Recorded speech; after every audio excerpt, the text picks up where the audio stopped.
प्यारे बच्चों, आप लोगों का स्वागत है एक छोटे से प्लेटफॉर्म नॉलेज आर्ट्स क्लासेस में। यदि आप लोगों को यह वीडियो अच्छी लगे, इस वीडियो के थोड़ी भी जानकारी मिले तो आप इस वीडियो को जरूर लाइक करें और इस चैनल को सब्सक्राइब करें। आज हम लोग पढ़ेंगे हिंदी क्लास 12 के चैप्टर 1 जिसका नाम है बातचीत। मैं पुनः चाहता हूँ कि इस चैनल को जरूर सब्सक्राइब करें। तो चलिए समय को बर्बाद न करते हुए हम लोग देखते हैं। हम शुरू में ही वीडियो के कहना चाहते हैं कि आप यदि यह लेखक परिचय अपने स्क्रीन पर देख रहे हैं वह याद कर लेंगे तो लेखक परिचय से एक भी प्रश्न नहीं छूटेगा। आपको सारांश भी कराया जाएगा जो अभी ही कुछ देर में आप अपने स्क्रीन पर देखेंगे। वह सारांश पूरा कर लेने के बाद भी आपको कहानी भी पूरी तरह से समझ आ जाएगी। सारांश में सभी चीज नहीं होती है कहानी की लिखी हुई, सारांश में केवल कुछ महत्वपूर्ण बिंदु भी होते हैं। तो चलिए हम लोग चैप्टर 1 बातचीत शुरुआत करते हैं। तो बातचीत के लेखक है बाल कृष्ण भट्ट, जिनका जन्म 23 जून 1844 को हुआ है। इनकी मृत्यु 20 जुलाई 1914 को हुआ है। इनके पिता का नाम बेनी प्रसाद भट्ट है और यह व्यापारी थे, ये बात याद रखिएगा। माता का नाम पार्वती देवी, निवास स्थान इनका था इलाहाबाद उत्तर प्रदेश, जो अभी प्रयागराज से नाम से जाना जाता है। प्रमुख रचनाएं, ये रचना तो बहुत थी लेकिन इनकी प्रमुख रचनाएं थी नूतन ब्रह्मचारी, 6 अजान एक सुजान। प्रमुख नाटक था पद्मावती, एक रूदी एक बैल, रेल का विदत खेल। फिर से मैं बता देता हूँ प्रमुख रचनाएं पद्मावती, एक रोदी एक रेल, रेल का विदत खेल। और यह किस युग के कवि थे तो आधुनिक काल थे। चलिए हम लोग अब सारांश की ओर बढ़ते हैं।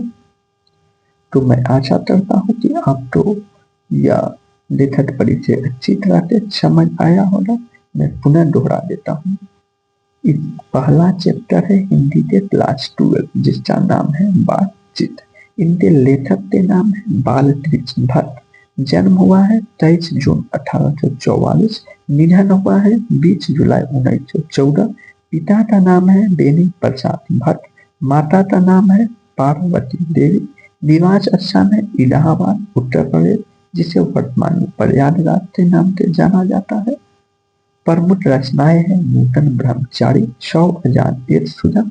प्रमुख रचना है पद्मावती, प्रमुख नाटक है पद्मावती, एक रोदी एक बैल, रेल का विदत खेल। यह आधुनिक काल के कवि है। इनके पिता व्यापारी थे। इनके पिता तो बाल कृष्ण भट्ट थे। तो चलिए सारांश की ओर चलते हम। चैप्टर 1 बातचीत सारांश लिखेंगे।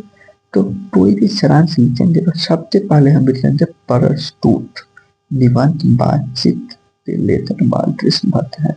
मतलब जब भी हम लिखेंगे सारांश तो सबसे पहले यही लिखना पड़ता है, प्रस्तुत निबंध बातचीत के लेखक बाल कृष्ण भट्ट है। अब वह कहानी रहेगी, कहानी लिखेंगे और जो लेखक का नाम रहेगा वह लिखेंगे। वर्तमान में यहाँ पर बाल कृष्ण भट्ट द्वारा जो रचित बातचीत है जो एक निबंध है, तो वर्तमान में हम लोग लिखेंगे प्रस्तुत निबंध बातचीत के लेखक बाल कृष्ण भट्ट है। यहाँ पर देखिए कितने ऑब्जेक्टिव हो गए। बातचीत के लेखक कौन है? बाल कृष्ण भट्ट। और यह क्या है तो निबंध है। बाल कृष्ण भट्ट जी इस निबंध में ईश्वर के द्वारा दी गई अनमोल शक्ति व शक्ति के बारे में चर्चा करते हैं। मतलब बाल कृष्ण भट्ट जी भगवान द्वारा दी गई बोलने की शक्ति की चर्चा करते हैं इस चैप्टर में।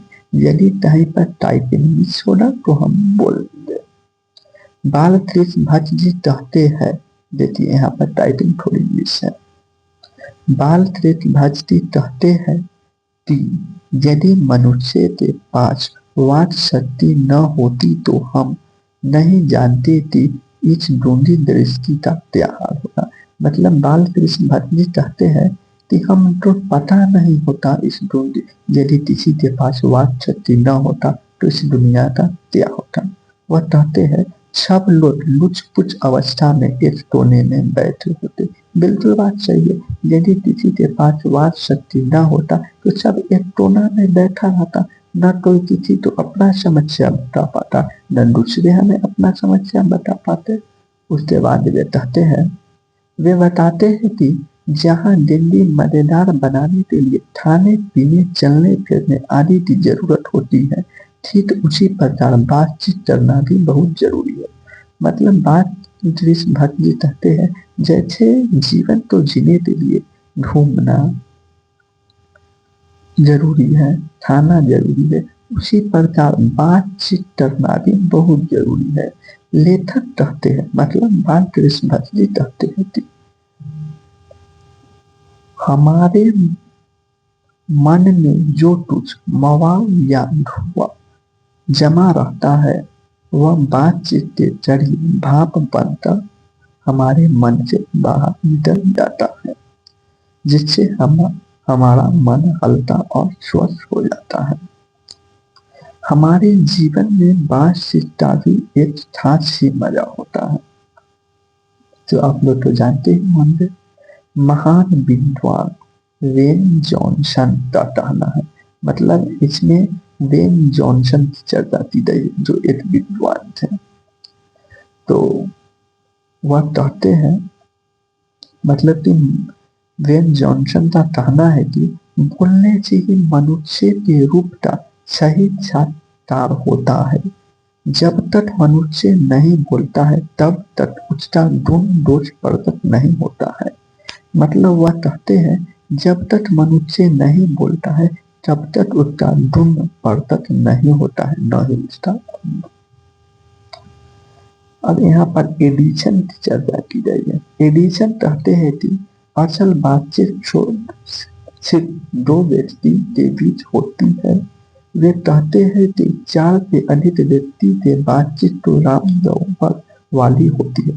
मतलब कि वह कहते हैं असल बातचीत 6 व्यक्ति के बीच होती है, 4 से अधिक व्यक्ति तो राम वाली बात करते। आप लोग जानते ही होंगे, जब 2 व्यक्ति रहता है तो ही सब सही बात करता है। 4 व्यक्ति जहाँ आता है तो बात बदल जाता है, और 2 व्यक्ति रहता है तो सच बात बतियाते रहता है। लेकिन जैसे ही 2 से अधिक व्यक्ति की एंट्री होती है तो बात बदल दिए जाते हैं।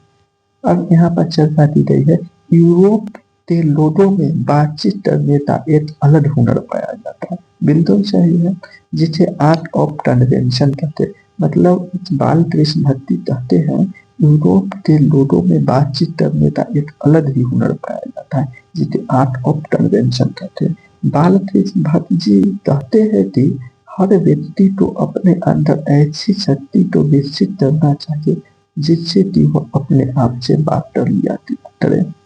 मतलब बाल कृष्ण भक्ति कहते हैं सभी व्यक्ति के पास अपने अंदर ऐसी शक्ति को विकसित करना चाहिए जिससे वह स्वयं बात कर लिया करे। तो चलिए, आप इस चैप्टर के महत्वपूर्ण बिंदु भी देख लिए और लेखक परिचय भी देख लिए।